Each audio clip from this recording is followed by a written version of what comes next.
Hello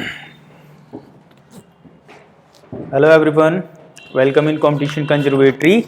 CTET वाले बच्चे ready हो जाएं इंग्लिश पेडागोजी के लिए। ठीक है, let's start our class with English pedagogy. ठीक है, आज हम लोग एक पैसेज करेंगे और बाकी पेडागोजी के क्वेश्चंस करेंगे जो इंपॉर्टेंट है हमारे एग्जाम के लिए। ठीक है, आप मार्क करके रख लीजिए, 5 क्वेश्चंस आपको इसमें से मिलेंगे ही मिलेंगे आज जो मैं क्वेश्चंस आपको देने वाला हूँ।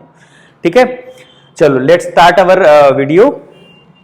पैसेज 2 आते हैं, देखिए आपके जी आपके एग्जाम में 2 पैसेजेस आते हैं, लेकिन हम यहाँ पे एक ही करवाएंगे, एक आप प्रैक्टिस खुद करेंगे। ठीक है, चलो पहले क्वेश्चन पे आ जाते हैं।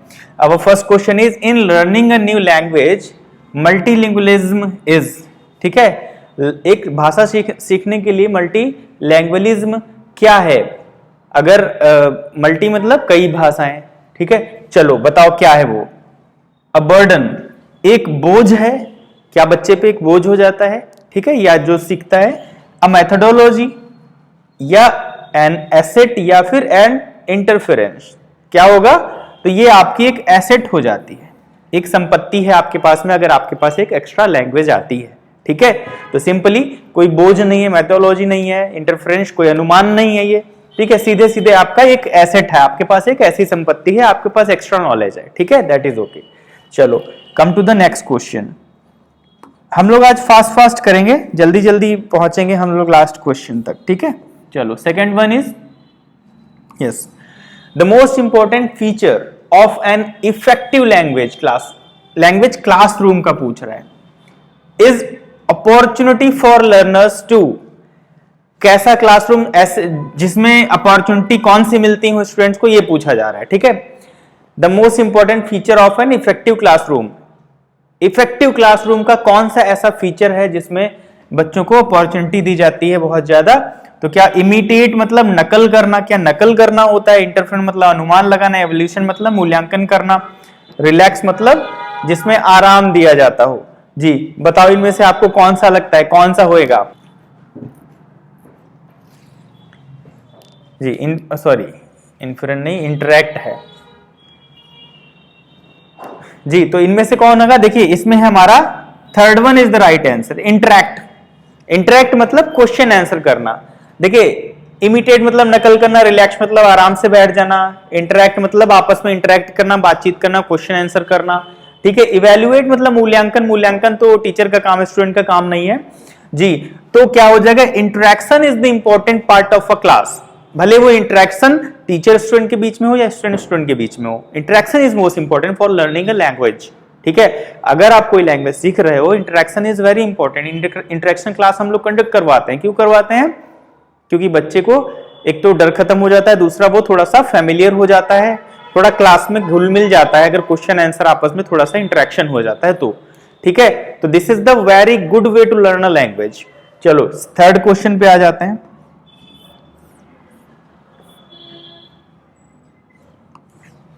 Formative assessment of students writing skill could be based on, writing skill का असेसमेंट मान लो आपको लेना है, formative assessment of students writing skill, तो ये किस पे डिपेंड होगा? आपके सामने ऑप्शन है, बताइए। Group dancing, model making individually, scripting a skit in pairs, या फिर अ फॉर्मल रिटन टेस्ट।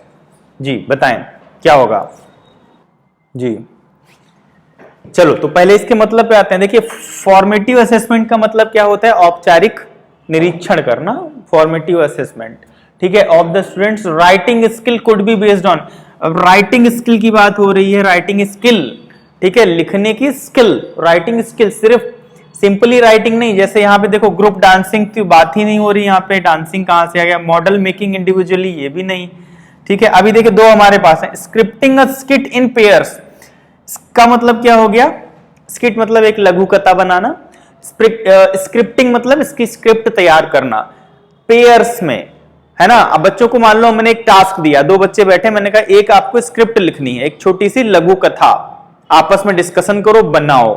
ठीक है ना, अब लिखेंगे वो लोग, राइटिंग स्किल्स पे काम कर रहे हैं। यहां पे बात हो रही है स्किल्स की, सिर्फ राइटिंग की नहीं कि इसको लिखना सिखा दिया। स्किल्स में क्या आ जाएगा? अच्छा लिखना, अच्छा सोचना, अच्छे थॉट्स लिखना। तो वो कब आएगा? जब वो लोग एक स्किट लिखेंगे, एक लघु कथा लिखेंगे, ना कि सीधा सीधा फॉर्मल रिटन टेस्ट। ठीक है, समझ में आया ना? जहां पे स्किल आ जाए ना, राइटिंग स्किल, उसमें सारा कुछ आता है, लिखने के साथ साथ में उसके थॉट्स, सोचने का तरीका, एवरीथिंग इंक्लूड्स। ठीक है, चलो तो हमारा थर्ड ऑप्शन राइट हो जाएगा, scripting a skit in pairs. चलो come to the next question, fourth one, new technology is becoming an integral part of our social fabric. Social, देखिए जो सोशल जो मीडिया चल रहे हैं, तो न्यू टेक्नोलॉजी क्या है, ये इंटीग्रल पार्ट हो गया है, बहुत ही एसेंशियल पार्ट हो गया हमारी लाइफ का, हमारी सोशल लाइफ का। ठीक है, this is reflected in the classroom when students are, ये कब क्लास में रिफ्लेक्ट किया जा सकता है, इसका यूज हम कैसे करवा सकते हैं, कैसे रिफ्लेक्ट कर सकते हैं, जब स्टूडेंट क्या करेंगे, actively searching for answers using computer, या दूसरा using a white board during a presentation. तो व्हाइट बोर्ड पे हम लोग कैसे टेक्नोलॉजी का यूज कर सकते हैं, तो ये तो गलत हो गया। On frequent field trip for first hand experience, trip पे जाके खुद एक्सपीरियंस करके सीखना, इसमें भी टेक्नोलॉजी का कोई काम नहीं है ना। ड्यूरिंग पावर पॉइंट प्रेजेंटेशन, ये तो पावर पॉइंट प्रेजेंटेशन हो गया, सिंपली एक पर्टिकुलरली जो आपने तैयार किया इसमें। तो actively searching for answers using computer, कोई क्वेश्चन आया आपने कंप्यूटर में तुरंत डाल के सर्च किया, फिर कोई क्वेश्चन आपने डाल के सर्च किया, तो ये लिमिटेड नॉलेज नहीं है, आपको एक्स्ट्रा नॉलेज मिलेगा with the help of new technology. Got it? चलो नेक्स्ट क्वेश्चन पे आते हैं, fifth one, an early emphasis on linguistic. ठीक है, भाषा पे बहुत शुरुआती में जोर डालना, लिंग्विस्टिक एक्यूरेसी पर, मतलब ग्रामेटिकली जोर डालना। जैसे आपने भाषा सीखना स्टार्ट किया, यहां पे क्या कह रहा है, आपने भाषा सीखना स्टार्ट किया और टीचर ने तुरंत उस पर जोर डाली, हाँ बिल्कुल गलत नहीं, बिल्कुल एक्यूरेट ग्रामर, सही सही बोलनी है, तुरंत ही वो कर दिया उसने।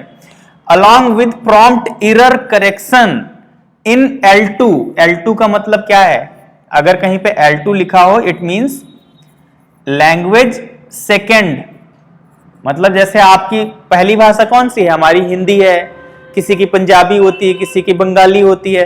L2 मतलब जो लैंग्वेज जो दूसरी सीखता है उसकी बात हो रही है, L2 लिखा हो तो समझ जाओ लैंग्वेज सेकेंड। ठीक है, तो क्या कह रहा है, along with prompt error correction in language 2 class. मान लो दूसरी जो आप लैंग्वेज सीख रहे हैं उसमें तुरंत, प्रॉम्प्ट मतलब जल्दी से, गलती भी तुरंत सुधार के, मतलब कहा जा रहा है, टीचर आपसे कह रहा है कि एक तो बिल्कुल सही बोलना है, एक्यूरेसी से बोलना है, और गलती हुई तो तुरंत टीचर ने बताया हाँ ये गलती कर रहे हो, यहाँ पे सुधारो, फिर से बोलो, तुरंत करवाया उसको। ठीक है, अभी आपने शुरू ही किया था कि टीचर आपको बार बार टोक रहा है, रोक रहा है, सब कर रहा है, तो अभी आप क्या करोगे सोचो। And at class 5 level result in student, और वो भी कक्षा 5 का बच्चा है, क्लास 5 लेवल के बच्चे की बात हो रही है, अगर वो है तो क्या इससे होगा, वो आपको ऑप्शन बताने हैं।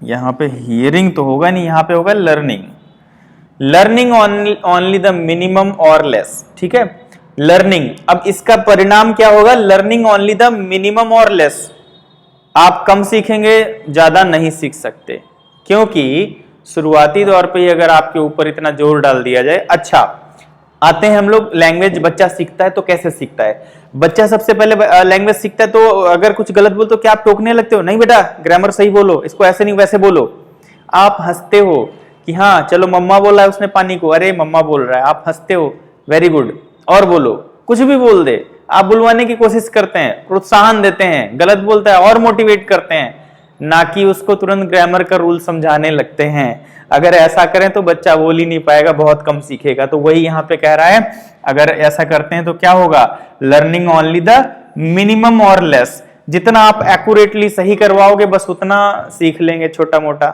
ज्यादा पे फोकस ही नहीं जाएगा, उसको डर रहेगा गलत हो जाएगा, एक्यूरेट नहीं होगा, है ना। इसलिए ये कह रहा है लर्निंग ओनली द मिनिमम और लेस, अगर ये सब फॉलो करते हैं, शुरुआत में ही जोर डालते हैं तो। ठीक है, चलो come to the next question. Poverty of stimulus with respect to language acquisition among young children implies that they would, जी, stimulus at home, देखिए पॉवर्टी ऑफ स्टिमुलस का मतलब क्या होता है? ये एक थ्योरी है, एक थ्योरी है, ऐसी थ्योरी कि हमारे घर में जो हमें माहौल मिलता है उसमें हमें ग्रामर सुधारने की ज़्यादा चांसेस नहीं मिलते। हमारी लैंग्वेज तो मतलब हम भाषा तो सीखते जाते हैं लेकिन ग्रामेटिकली उतना एक्यूरेट नहीं हो पाता है, वो हमको घर पे नहीं मिलता है। ठीक है, तो young children implies that they would, क्या करेंगे इसको इंप्लाइज करने के लिए? ठीक है, देख लीजिए 4 ऑप्शन है आपके सामने। Not recognise human language, need more stimulus at home for learning language, express themselves ungrammatically, और रीड लेटर, या बाद में पढ़ेंगे। चलो बताओ क्या होगा इसमें से। जब बच्चे को इनपुट ज्यादा नहीं मिल रहा है घर में, माहौल में, तो क्या होगा?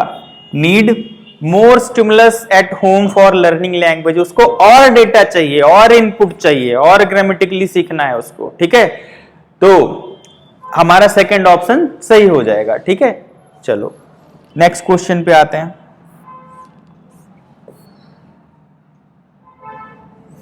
The 7th question is learning language involves the process of listening, speaking, reading and writing. These process involve, ये प्रोसेस किस चीज को इन्वॉल्व करता है जी? अच्छा, चार्जर लेने आए हो? हमारा मत ले जाना, रुको बैठो, क्या कहाँ जाओगे अब?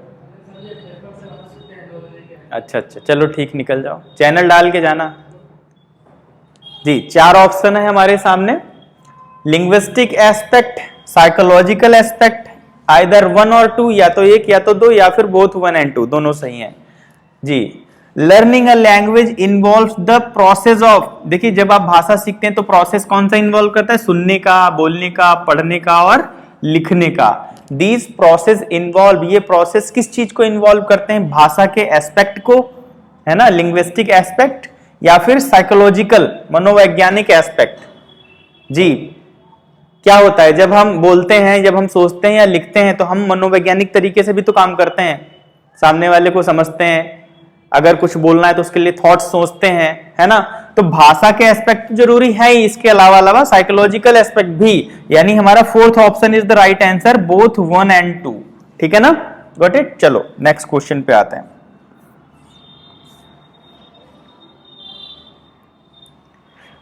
A reading activity where students focus on phonetic sounds, pronunciation and intonation can be used to access, बोलने वाली चीज की बात हो रही है। फोनेटिक साउंड, प्रोनाउंसिएशन, उच्चारण कैसा कर रहा है, intonation, can be use to assess, क्या एक्सेस कर सकते हैं इससे, है ना। तो फर्स्ट हमारा हो गया एनालिसिस, गणना, लिटरेरी एप्रिसिएशन, मतलब आप इसकी प्रोत्साहन करेंगे, रीडिंग एक्यूरेसी या इन्फरेंस, अनुमान तो है ही नहीं, एनालिसिस मूल्यांकन तो करना नहीं है उसको, गणना तो करनी नहीं है, लिटरेरी एप्रिसिएशन भी नहीं करना है उसको। ठीक है, क्या आप किसी की प्रोत्साहन करते समय इन सब चीजों का ध्यान रखते हैं? प्रोनाउंसिएशन, साउंड, इंटोनेशन, है ना। और वो भी बात हो रही है स्टूडेंट की, है ना। तो स्टूडेंट तो पहली चीज तो इस चीज का फॉलो करेगा किसमें? रीडिंग एक्यूरेसी में। ठीक है, अगर आप कोई चीज पढ़ रहे हो प्रॉपरली तो आप कोशिश क्या करते हैं? आप सही साउंड बोलें, सही प्रोनाउंस करें, सही स्ट्रेस डालें, है ना, जहां पे बोलना है वहां पे बोलें, एक सीधी रेखा में बोलते हुए ना चले जाएं रीडिंग करते समय। तो क्या होगा? रीडिंग एक्यूरेसी को ये बढ़ाता है, अच्छा करता है। ठीक है, चलो come to the next question. When students work in pairs or group, जब बच्चे पेयर या ग्रुप में बैठते हैं, जोड़े में या ग्रुप में बैठते हैं, काम करते हैं, they just end up chatting in their own language, वो आपस में अपनी own language में बात करने लगते हैं। जैसे इंग्लिश हम सिखा रहे हैं और बच्चे क्या करते हैं, वो जब ग्रुप में बैठे, अरे क्या चल रहा था वहां, हिंदी में शुरू हो गया है, वहां पे क्या हो रहा था, अरे मॉल में तो 50% सेल चल रही है, लड़कियों का टॉपिक हो गया।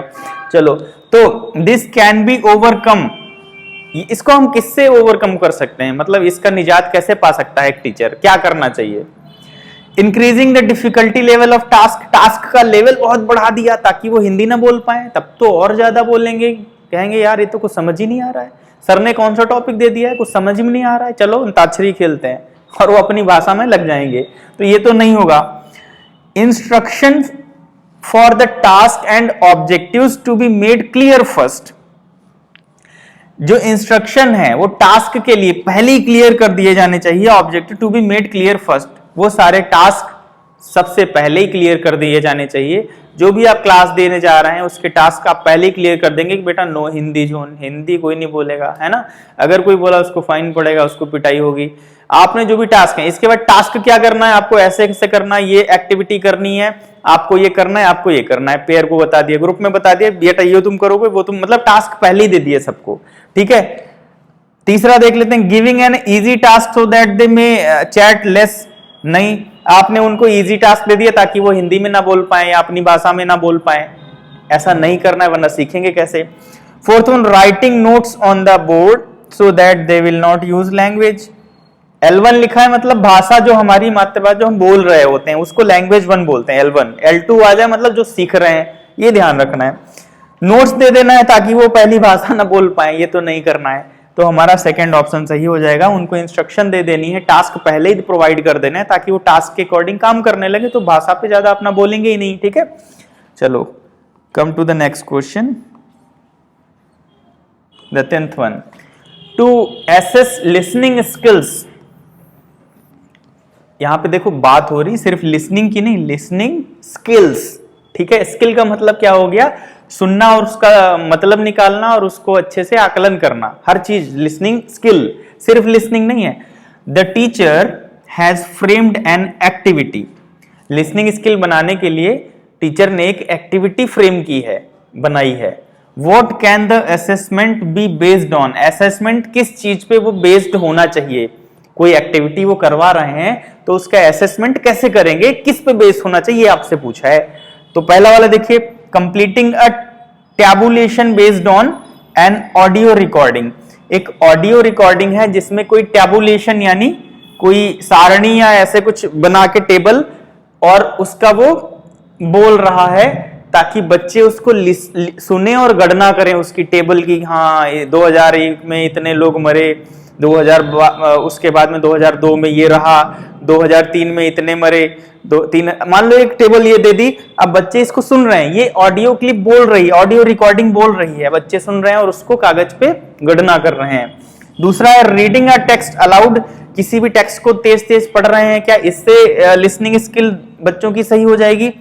तो ये तो सिंपली रीडिंग लिसनिंग हो गया, लिसनिंग स्किल्स नहीं, ठीक है। तीसरा देखिए, students interpretation of a visual, कोई चीज देखकर उसका इंटरप्रिटेशन कर रहे हैं, नहीं ये भी नहीं होगा। Watching a short film and reviewing, कोई मूवी दिखा दी और उसका वो फिर बाद में रिव्यू दे रहे हैं, तो ये भी नहीं। पहला वाला हमारा ऑप्शन सही है, completing a tabulation based on an audio recording. ये आइल्स में होता भी है, आइल्स क्लास जानते हैं ना, international English language testing system. जो बच्चे विदेश में स्टडी करना चाहते हैं वो आइल्स का टेस्ट देते हैं, इसमें 0 to 9 बैंड्स आते हैं, उसके हिसाब से आपको यूनिवर्सिटी एडमिशन देती है। तो आइल्स में भी 4 चीजों का टेस्ट होता है, speaking, listening, writing and reading. तो वहां पे भी लिसनिंग स्किल्स में इसी तरीके का कुछ करवाते हैं जी, आपको ऑडियो सुनाई जाती है, पेपर आपके सामने होता है और वो जो जो बोलते जा रहे हैं ना उसको सुन के उसमें आंसर फिल करते जाना है, आंसर देते जाना होता है, ये लिसनिंग पार्ट में होता है, ठीक है। तो क्या रहेगा हमारा, completing a tabulation based on audio recording. अच्छा, इसमें क्या होगा, ऑडियो सुनेगा, वो सुनने का काम किया, स्किल में क्या आ जाएगा, उसने सुन के सारी चीजें गणना की और उसको लिख रहा है, ठीक है। चलो नेक्स्ट क्वेश्चन पे आ जाते हैं। 11th, स्ट्रक्चरल ग्रामर एम्फसाइजेस, जो स्ट्रक्चरल ग्रामर होती है वो किस पे जोर डालती है, कौन सी चीज पे, वर्ड ऑफ सेंटेंस, सेंटेंस के सारे वर्ड्स पर, फ्रेज ऑफ सेंटेंस, सेंटेंस में आए हुए फ्रेजेस पर, या फिर स्ट्रक्चर ऑफ सेंटेंस, सेंटेंस के स्ट्रक्चर पर। तो जो ग्रामर है वो तो सब पे फोकस करती है, ऑल ऑफ द अबव, सब पे, ऑल ऑफ द अबव। चलो नेक्स्ट पे आ जाते हैं, next question, which method is based on the theory from example to generalization, example से शुरू करें और सामान्यीकरण की तरफ चले जाएं। ठीक है, इस मेथड को क्या बोलते हैं? डिडक्टिंग मेथड तो उल्टा होता है ना, सामान्य से एग्जाम्पल की तरफ आते हैं, इसमें ये तो नहीं होगा। देखिए, इंडक्टिव मेथड होता है जिसमें हम लोग पहले एग्जाम्पल देते हैं ना, फिर सामान्यीकरण की तरफ जाते हैं। ठीक है, इंडक्टिव डिडक्टिव मेथड तो ये दोनों को मिलाकर हो गया, ये भी नहीं होगा। और इंसिडेंटल मेथड तो ये नहीं है, कोई भी इंसिडेंट सुना के उसको मेथड जी, तो डिडक्टिव मेथड नहीं होगा, इसका उल्टा होता है। इंडक्टिव मेथड यहाँ पे काम करेगा। इंडक्टिव मेथड क्या होता है? एग्जाम्पल देकर फिर उसको सामान्यीकरण की तरफ ले जाते हैं, धीरे धीरे धीरे एक्सप्लेन करते हैं आप। ठीक है, चलो नेक्स्ट क्वेश्चन में आ जाते हैं। Considering students learning styles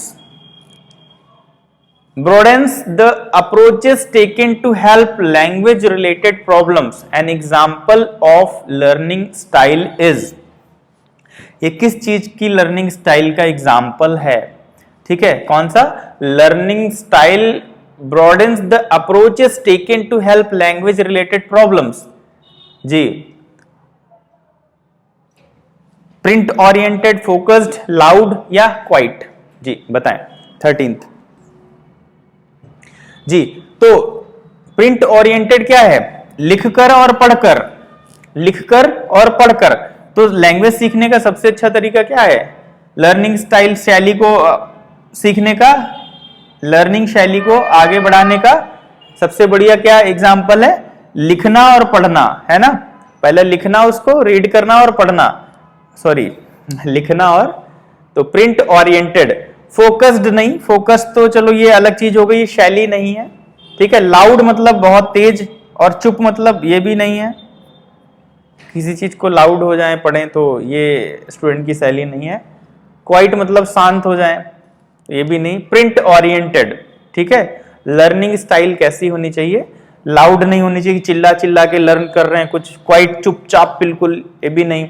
focused मतलब ये फोकस करना तो एक शैली नहीं है ये उसकी, ये तो अलग ही पार्ट हो गया।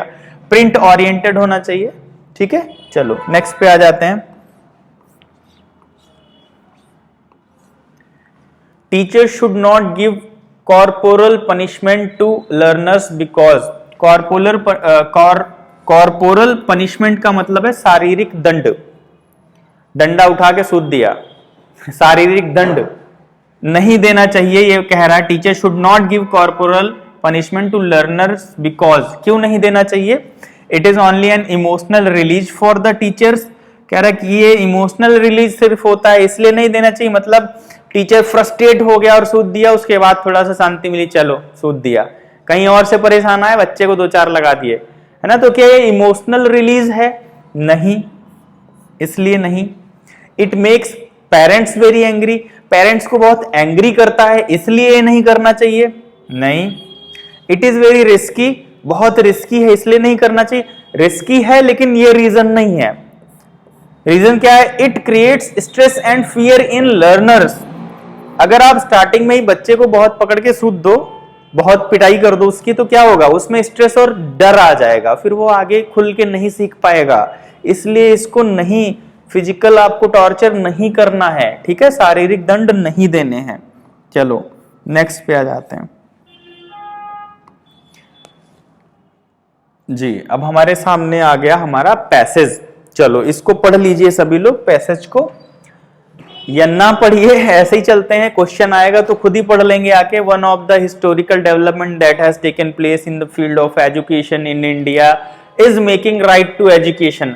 राइट टू एजुकेशन की बात हो रही है, RTE as the fundamental right, और इसको एज अ फंडामेंटल राइट में रखा गया है, मतलब सबकी प्राथमिकता है ये। With this the children falling in the age group of 6 to 14 will be given free and compulsory education failing which both the parents and the concerned government will be taken to task। पूरा नहीं पढ़ना है, चलो हम आगे बढ़ते हैं, पूरा पढ़ने में बहुत टाइम वेस्ट होगा। हम लोग क्वेश्चन पे जाते हैं। आप देखिए, जब आपके सामने पैसेज आता है तो आप देखो, जब थीम पूछेगा तब आपको पढ़ना पड़ेगा, है ना, तब थीम निकालनी है। अदरवाइज आप पूरा पढ़ेंगे, फिर क्वेश्चन पढ़ेंगे जाके, फिर वापस आएंगे, फिर क्वेश्चन निकालने के लिए फिर पढ़ेंगे, फिर अगले क्वेश्चन पे जाएंगे, फिर आगे फिर पढ़ेंगे। तो आप स्टार्टिंग में ना पढ़ो, पहले क्वेश्चन पे पहुंचो, है ना। जैसे हम क्वेश्चन पे आ गए, the introduction of RTE is considered to be a historical development in India because, ये हिस्टोरिकल डेवलपमेंट क्यों माना गया है? क्योंकि it will provide free and compulsory education to the children up to 14 year age, या फिर it will solve the problem of the children 6 to की तो बात ही नहीं थी, 6 to 14 की, है ना, ये गलत हो गया। It will help remove the illiteracy in the country, असाक्षरता को हटा देगा बिल्कुल। तो ये सिर्फ प्राइमरी एजुकेशन है, पूरी असाक्षर मतलब उसको अशिक्षा तो नहीं हटा देगा ना। It will generate more employment, ये एम्प्लॉयमेंट थोड़ी जनरेट कर देगा। तो क्या होगा? It will provide free and compulsory education to the children up to 14 years age, ये आपने अभी पढ़ा भी था पैसेज में, ठीक है। चलो सेकंड क्वेश्चन की तरफ आ जाते हैं। What is our second question? Second passage से, वरना तो 17 है। RTE इज नाउ, RTE की अभी हम बात कर रहे थे, तो ये क्या है? One of the fundamental right, अभी तो यही मैंने कहा था ना, अब ये फंडामेंटल राइट है। ओनली या सिर्फ यही है? सिर्फ यही नहीं, और भी है। बेसिक राइट नहीं, कॉन्स्टिट्यूशन ऑब्लिगेशन भी नहीं है। RTE क्या है? One of the fundamental right. Passage में आप जाओगे तो पहली दूसरी लाइन में ही ये मिल जाएगा, ठीक है। चलो नेक्स्ट पे आ जाते हैं। What is our next question? The right is silent on, the right is silent on, जो ये राइट है ना RTE, ये किस पे साइलेंट है? The education of girls, its implementation aspect, the centre state partnership, या फिर the education of the children falling between the age group of 0 to 5 years. जी, तो ये एजुकेशन जो है, राइट टू एजुकेशन, ये किस पे साइलेंट है? ये आप पैसेज से निकाल सकते हैं। चलो पैसेज में देख लो, ऐसे सोचने की जरूरत नहीं है जी। अब देखिए गवर्नमेंट साइलेंट है, तो साइलेंट वर्ड आप ढूंढिए कहां पे है।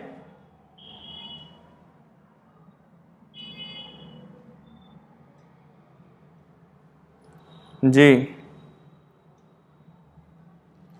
ये देखिए, यहां से लीजिए। One of them is that the right is silent on the education for those children who falls in the age group of 0 to 5 years। मिल गया ना? चलो तो आप पहुंच जाते हैं हम लोग 0 to 5 years वाला, हमारा ऑप्शन सही हो जाएगा जी। देखिए फोर्थ ऑप्शन हमारा सही हो जाएगा। आ जाओ भैया जी। The education of the children falling between the age group of 0 to 5 years, ठीक है। तो ये हमारा फोर्थ ऑप्शन सही हो जाएगा। ओके, चलो नेक्स्ट क्वेश्चन पे आते हैं। What is our next question? Which part of speech is the underlined word in the following sentence? जी, पार्ट ऑफ स्पीच पूछ रहा है, इसमें कौन सा है? Although government is planning to bring, ये पूरा सेंटेंस यहां नहीं दिया है, बस पूछ लिया है although कौन सा पार्ट ऑफ स्पीच है। तो ये दो सेंटेंसेस को आपस में जोड़ता है, तो कौन सा हो जाएगा? जोड़ने वाला हमारा कौन सा पार्ट ऑफ स्पीच है? कंजंक्शन, ठीक है। तो second option is the right answer. चलो नेक्स्ट पे आते हैं। What is next? ओवर जी। तो स्टोरी में इतने ही क्वेश्चन थे आज। मिलते हैं नेक्स्ट वीडियो में। आप लोग पैसेज की प्रैक्टिस घर पे करते रहें, पैसेज पढ़ के ही प्रैक्टिस होगी अच्छे से, ठीक है। Okay, thank you everyone.